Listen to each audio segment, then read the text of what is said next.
ગુજરાત સમાચારના તંત્રી અને માલિકો પૈકીના એક બાહુબલીભાઈ શાહની ધરપકડ ઈડી દ્વારા કરવામાં આવી છે. તાજેતરમાં જ ઈડીએ દરોડો પાડ્યો, ઇન્કમટેક્સે ઇન્ક્વાયરી કરી અને કઈ જૂના બધા પ્રકરણો ખોલ્યા છે. બધા જ મીડિયાના મિત્રો અને બધા જ વાણી સ્વાતંત્ર્યમાં માનનારા માણસો એવું કહેશે કે આ વાણી સ્વાતંત્ર્ય પર તરાપ મારવાની કોશિશ છે. એ તો છે જ. આ દેશના બંધારણ ઉપર એક પ્રકારનો હુમલો છે, વાણી સ્વાતંત્ર્ય પર હુમલો છે, વ્યક્તિ સ્વાતંત્ર્ય પર હુમલો છે.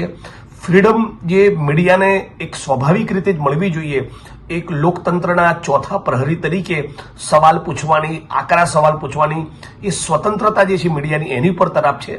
પણ એનાથી વિશેષ હું કહેવા માંગુ છું કે ગુજરાત સમાચાર એ છેલ્લા 25 વર્ષથી એ નરેન્દ્ર મોદી, અમિત શાહ, RSS અને બીજેપીને સહેજ પણ ગાંઠ્યું નથી.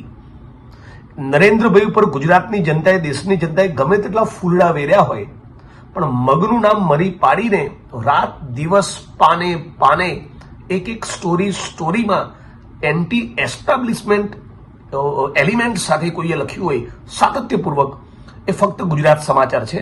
એટલે હું એવું માનું છું કે આ અભિવ્યક્તિની સ્વાતંત્ર્ય અને પ્રેસની સ્વાતંત્ર્ય ઉપર તો હુમલો છે જ, પણ 25 વર્ષથી ગુજરાત સમાચારે ગચગચાઈને જે બેટિંગ કરી છે ને, આ ચોરોની સામે એની દાજ કાઢી છે. આ ઈડી ઇન્કમટેક્સ દ્વારા ગુજરાત સમાચાર ઉપર થયેલો હુમલો, બાહુબલીભાઈ શાહ ઉપર થયેલી ધરપકડ એ મૂળ 25 વર્ષનો બદલો લીધો છે. એ ખુન્નસથી કરવામાં આવેલું કૃત્ય છે.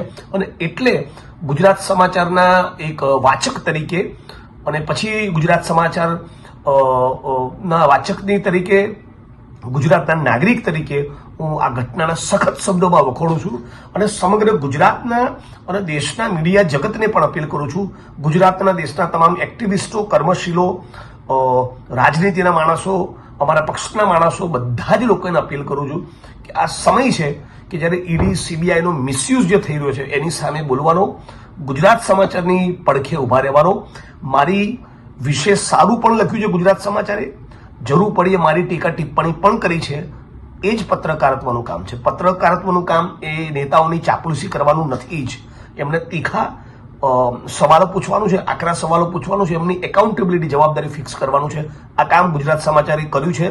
અને જે ઈડી, CBI, ઇન્કમટેક્સના માણસો છે અને ભારતીય જનતા પાર્ટીના માણસો જેમના ઇશારે આખું ષડયંત્ર રચવામાં આવ્યું, એમને ખબર નથી. ગુજરાત સમાચારે ગઈકાલે જે લખ્યું છે, આવતીકાલ સવારનું છાપું તમારા હાથમાં લેજો, એ એવું જ લખશે, એની ધાર જવાની નથી.